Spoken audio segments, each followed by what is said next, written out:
Beri nama pedang ini Naga Puspa. Selamatkan dia.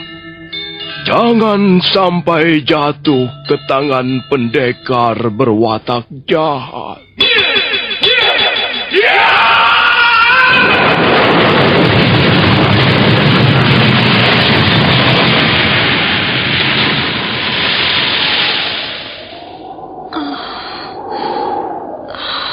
Kakang Kamandanu, kau masih juga tidak percaya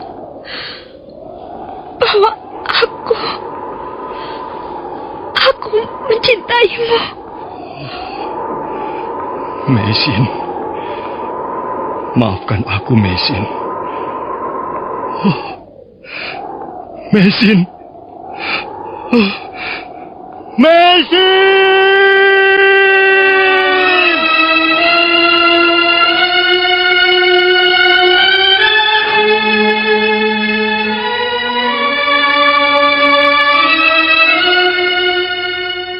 Tutur Tinula.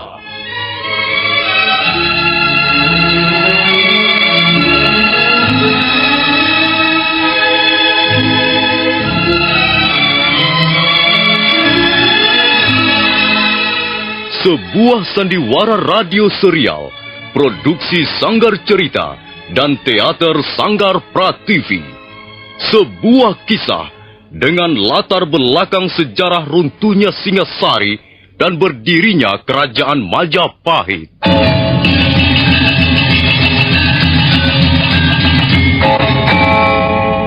Sandiwara ini didukung oleh pemain-pemain radio yang sudah ternama.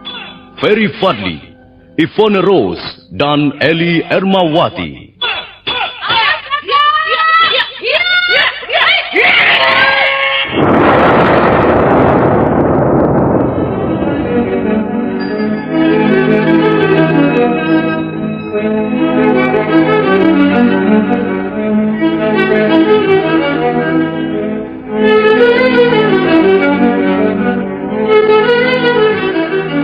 Cerita ini ditulis dan disusun oleh S. Tijab. Teknik dan montase dikerjakan oleh Rudi Tinangon dan Joko SP. Sutradara Y. Rudi Wartono. Kali ini mengetengahkan episode ketiga dengan judul Daun-Daun Bersemi Lagi.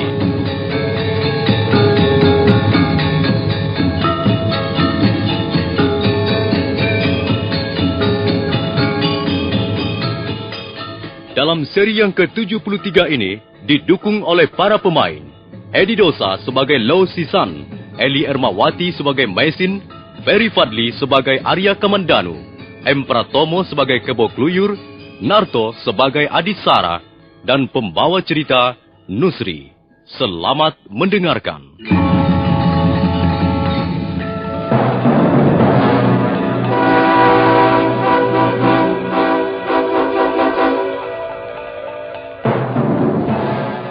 Kebo Kluyur dan Adisara terus melangkah ke arah Meisin.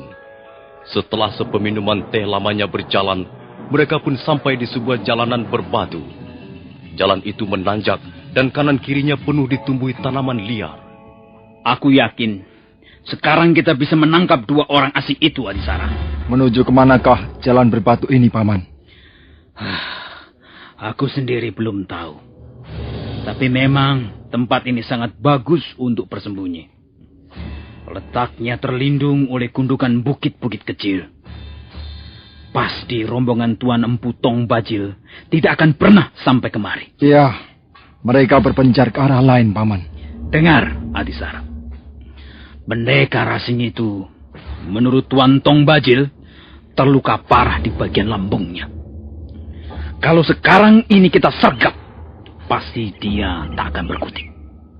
Jadi, walaupun dia menggunakan pedang yang menyeramkan itu, kita pasti akan dapat membekuknya.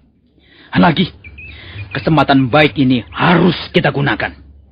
Hati-hati jalannya. Jangan sampai menimbulkan suara yang mencurigakan. Ayo.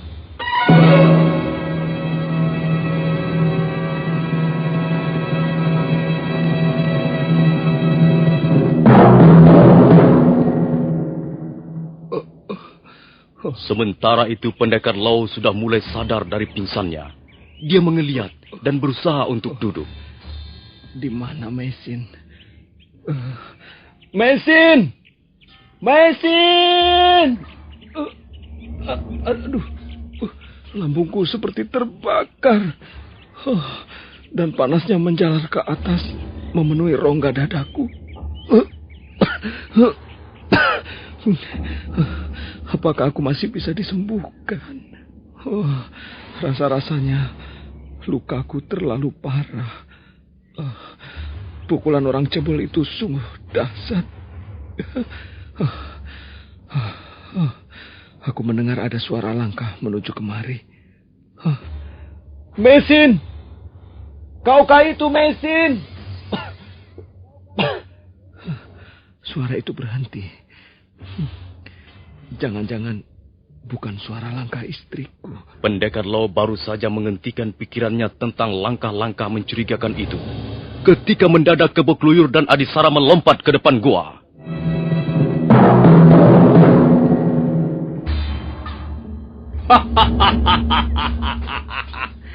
Lihat, Adisara. Benar bukan dugaanku? Pasti mereka bersembunyi di sini.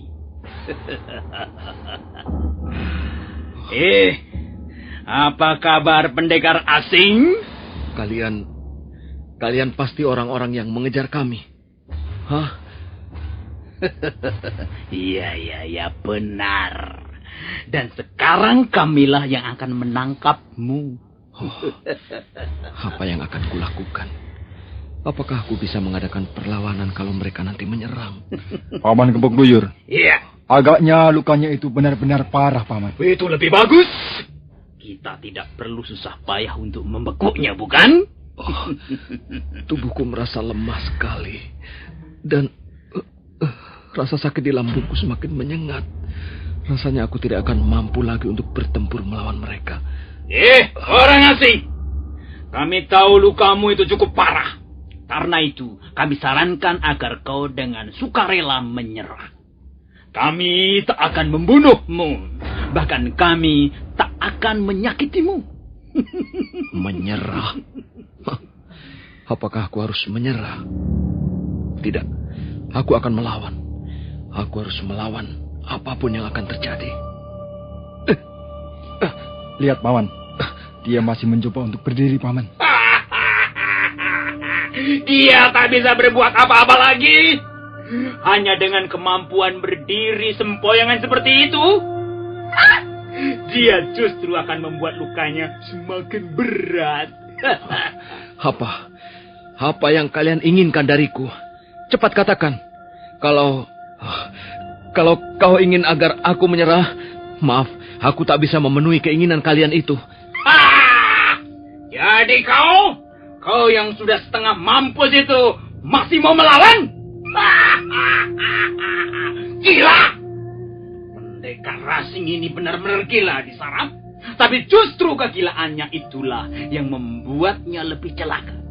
Ayo, Adisara, sergap dia! Iya!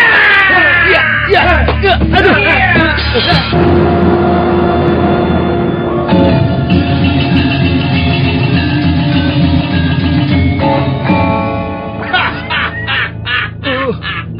Rupanya kau memilih mati di tangan kami, ya? Daripada menyerah dan kuserahkan pada pimpinan kami. Aku benar-benar sudah tak mampu berbuat apa-apa. Rasa sakit ini makin menyengat dan sangat mengganggu gerakanku. Tapi aku tak sudi menyerah begitu saja. Baiklah, aku harus nekat. Aku akan menggunakan pedang naga puspa ini. Walaupun aku tahu akibatnya bisa menjadi lebih parah. Aku tak punya pilihan lain lagi. Aku akan bertarung sampai mati.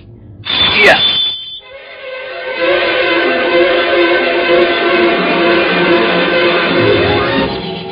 Awas, Paman. Dia masih berusaha melawan dengan pedangnya itu. Awas! Orang ngajar, pendekar bandel. Dia pikir kita akan takut menghadapi senjatanya itu, ha? Ayo, Adisara. Dia sudah sekarat. Dia sudah tak bisa berbuat banyak dengan senjatanya itu. Mari kita gempur bersama-sama. Yeah!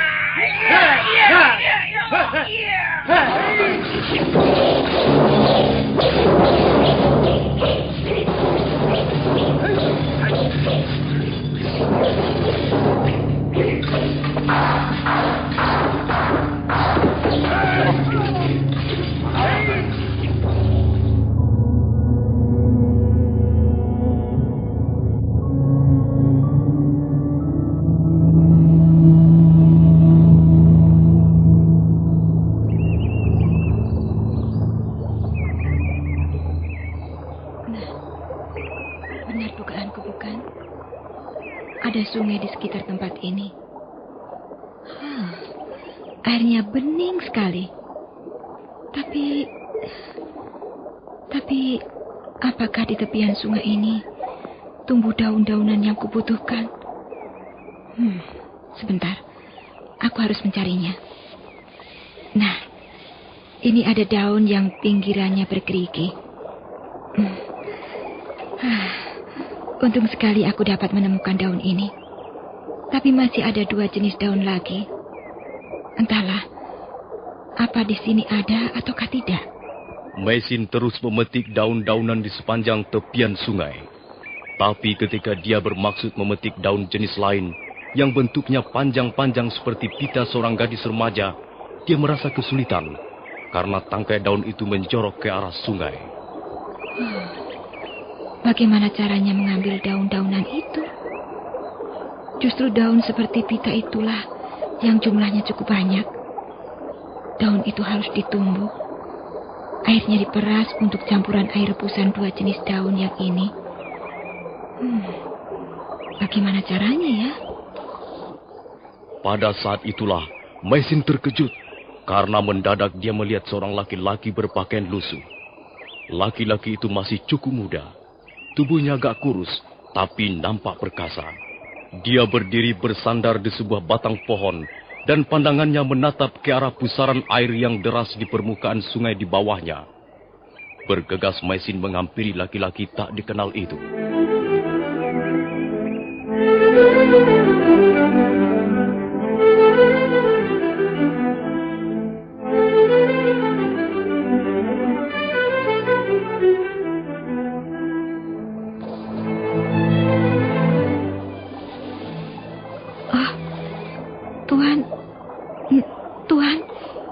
Apakah yang Tuan kerjakan di situ? Bolehkah saya mengganggu sebentar? Tuan, saya membutuhkan daun yang panjang-panjang di tepi sungai itu, yang bunganya berwarna ungu terong itu. Dapatkah Tuan menolong saya mengambilkannya? Saya sangat membutuhkannya untuk ramuan obat. Dia diam saja, tak menjawab. Bahkan menoleh pun tidak. Dia hanya menatap ke arah pusaran air di bawahnya. Ada apa dalam pusaran air itu? Apa yang dilihatnya dalam pusaran air itu? Tuan, apakah Tuan tidak mendengar suara saya? Lihatlah pusaran air itu. Iya, saya sudah melihatnya sejak tadi. Ada apa dengan pusaran air itu?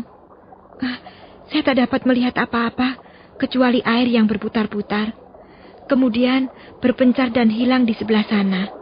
Jadi kau melihat pusaran air itu? Tuan, saya membutuhkan bantuan Tuan. Sudikah Tuan menolong saya? Kau melihat pusaran air itu. Tapi kau tak akan melihat apa yang kulihat di dalamnya. Saya tidak mengerti apa yang Tuan maksudkan. Pusaran air itu terbentuk oleh air yang mengalir dari sebelah hilir. Air itu lalu berputar-putar. Mungkin karena di dasarnya ada relung-relung sungai yang dalam. Air itu terus berputar. Kemudian berpencaran dan lenyap di sebelah sana. Tapi pusaran itu datang lagi. Berpencar lagi. Hilang lagi. Datang lagi. Datang lagi. Begitulah sejak sungai ini terbentuk. Maka pusaran air itu pun sudah ada.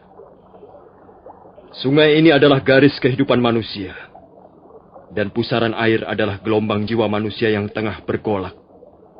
Apakah kita bisa menghindari pusaran air ini? Bagaimana menurut pendapatmu? Tuan, saya tidak mengerti apa yang Tuan maksudkan. Saya tidak memahami perkataan Tuan. Pikiran saya sedang kacau. Siapa kau ini? Dan apa maksudmu datang kemari? Nama saya Maisin. Saya datang ke tempat ini untuk mencari daun-daunan. Untuk apa daun-daunan? Untuk ramuan obat luka dalam. Suami saya terluka parah. Dia sekarang terbaring dalam sebuah gua kecil, tak jauh dari sini. Jadi kau sedang merawat luka suamimu itu? Iya. Saya sudah menemukan 2 jenis daun yang saya butuhkan. Tinggal 1 jenis lagi. Tapi saya tak bisa mengambilnya. Daun itu letaknya menjorok ke tengah sungai dan sulit untuk mengambilnya.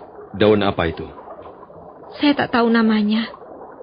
Itu daun yang panjang-panjang dan bunganya berwarna ungu terong. Dapatkah kau mengambilkannya untuk saya? Apakah kau ingin menunjukkan bahwa kau seorang istri yang baik? Seorang wanita yang setia? Saya tidak tahu apa maksudmu dengan pertanyaan-pertanyaanmu itu. Mestinya kau menunggu suamimu yang terluka. Mengapa kau tinggal dia sendirian? Saya tak bisa tinggal diam. Saya harus berusaha mengobati lukanya. Tapi bagaimana kalau suamimu itu sakitnya bertambah parah dan tidak tertolong lagi? Sementara kau berada di tempat ini. Tidak. Itu tidak akan terjadi. Suami saya pasti akan sembuh. Sudahlah. Kau bersedia menolong aku atau tidak? Kau jawab dulu pertanyaanku tadi. Kalau jawabanmu memuaskan, aku akan menolongmu. Pertanyaan yang mana? Apakah kita bisa menghindari pusaran air dalam sungai kehidupan ini? Aku tidak tahu. Kau ngaco. Kau hanya mempermainkan aku. Baiklah. Aku akan memetik daun-daunan itu dengan tanganku sendiri. Tunggu. Lihat pusaran air di bawah itu. Kalau kau terjatuh ke dalamnya, kau tak akan bisa muncul lagi ke permukaan. Pusaran itu sangat keras. Aku akan berbuat apa saja demi kesembuhan suamiku. Apa yang akan kau lakukan? Aku mau memanjat pohon itu. Aku harus mendapatkan daun-daunan itu sekarang juga. Sudahlah, jangan mengganggu aku. Jangan. Itu berbahaya. Aku tidak takut bahaya. Begitu. Coba, aku mau lihat. Kau sok. Kau sombong. Kau congkak.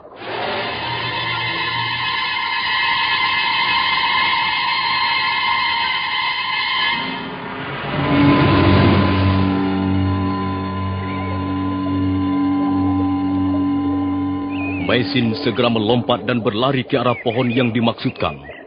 Batang pohon itu tidak cukup besar untuk dipanjat orang dewasa. Karena itu, dia melengkung ketika tubuh Maisin berayun-ayun di tengahnya. Wanita itu bersedia mengorbankan nyawanya sendiri demi menyembuhkan sakit suaminya.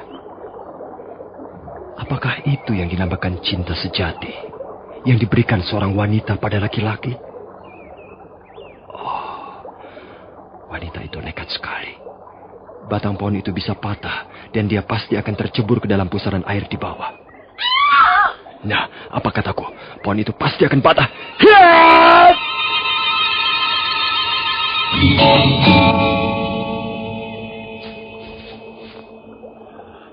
Kau memang wanita bandel.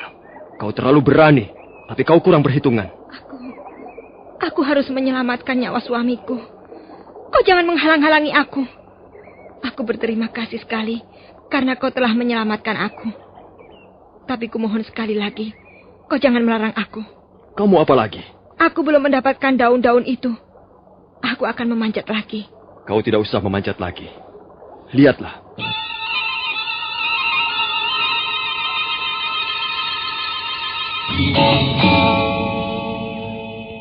Maisin terkejut begitu melihat tangan laki-laki itu sudah penuh pucuk-pucuk daun yang dimaksudkan. Rasa herannya masih belum habis melihat kecepatan gerak laki-laki itu ketika menyambar tubuhnya hingga tidak terjatuh ke dalam pusaran air. Dan sekarang dia menjadi lebih heran karena rupanya sambil menyambar tubuhnya, laki-laki kurus itu masih sempat menjambret beberapa tangkai daun yang dimaksudkan. Orang ini tentu memiliki kemampuan ilmu yang tinggi. Mudah-mudahan saja dia bukan berasal dari kelompok Empu Tong Pacil. Ini, ambillah. Apakah masih kurang? Tidak, Tuhan. Cukup. Ini sudah cukup banyak. Bagaimana saya harus berterima kasih pada Tuhan? Dengan menjawab pertanyaanku tadi. Apakah manusia bisa menghindari pusaran air dalam sungai kehidupan ini? Apakah Tuhan sudah mempunyai jawabannya sendiri? Aku ingin mendengar pendapatmu. Menurut pendapat saya, pertanyaan Tuhan itu terlalu mengada-ada. Maksudmu? Mengapa Tuhan mempersoalkan pusaran air? Bukankah itu ada dan nyata? Iya, benar. Saya sependapat. Dalam sungai kehidupan yang abadi ini, banyak terdapat pusaran, jeram, arus, batu-batuan, riak air, relung sungai yang dalam. Tapi untuk apa kita memikirkan soal itu? Semua itu sudah ada sebelum kita dilahirkan. Setelah kita dilahirkan, dan setelah kita semua ini lenyap kembali ke dalam dunia yang menjadi asal-usul kita. Nah, mengapa kita harus memikirkan apa yang tak patut kita pikirkan? Bukankah itu akan membuat kita susah sendiri? Ya, barangkali jalan pikiran saya ini sangat sederhana. Saya hanya meyakini satu hal. Ialah setiap kesulitan pasti ada jalan keluarnya. Saya hanya membutuhkan semangat untuk berusaha, untuk bekerja, untuk berbuat sesuatu yang bermanfaat. Itu saja. Bagaimana? Tuan puas mendengar jawaban saya ini? Oh, iya. Jawabanmu membuka lembaran buku pengertian baru dalam kehidupanku. Terima kasih. Sekarang saya harus segera kembali. Terima kasih atas pertolongan Tuhan. Silakan. Mudah-mudahan usahamu berhasil. Hei, mengapa kau masih berdiri di situ? Apakah Tuhan tak ingin melihat suami saya? Baiklah. Kau berangkat dulu. Aku juga mempunyai sedikit pengetahuan tentang ramuan obat-obatan. Aku akan mencari daun-daunan dan akar pohon. Siapa tahu suamimu dapat disembuhkan dengan ramuan obat buatanku. Terima kasih. Ternyata Tuhan adalah seorang yang baik hati. Berangkatlah dulu. Nanti aku akan menyusul.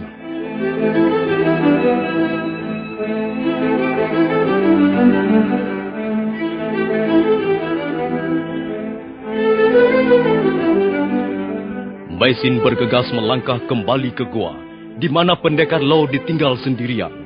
Sementara itu di tanah yang sedikit lapang di depan gua, pendekar Lo tengah bertarung mati-matian melawan Kebo Kluyur dan Adisara.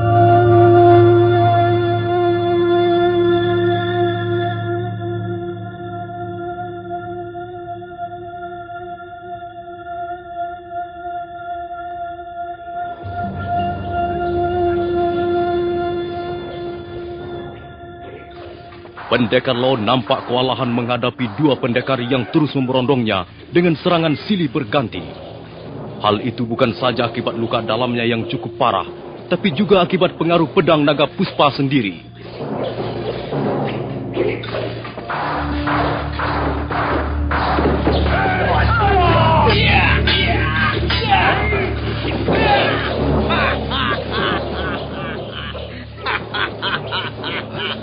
Adisara, lihat! Dia sudah semakin parah. Lihat, gerakannya sudah semakin lambat, seperti babi kekenyangan. Pedangnya semakin kuat. Getarannya menyedot habis sisa-sisa tenagaku. Dia sudah sekarat, Paman. Iya, dia pasti binasa di tangan kita. Ayo, kita gempur sekali lagi. Dia pasti mampus.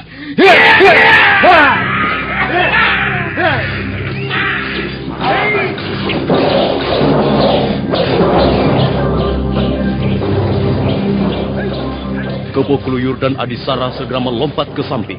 Dengan cepat dua pendekar itu menyiapkan jurus-jurusnya untuk mengakhiri perlawanan pendekar Lo yang nampak sudah sangat payah. Nah, para pendengar sekalian, bagaimana kisah selanjutnya? Bagaimana nasib pendekar Lo akhirnya? Silakan menunggu seri berikutnya. Sampai jumpa.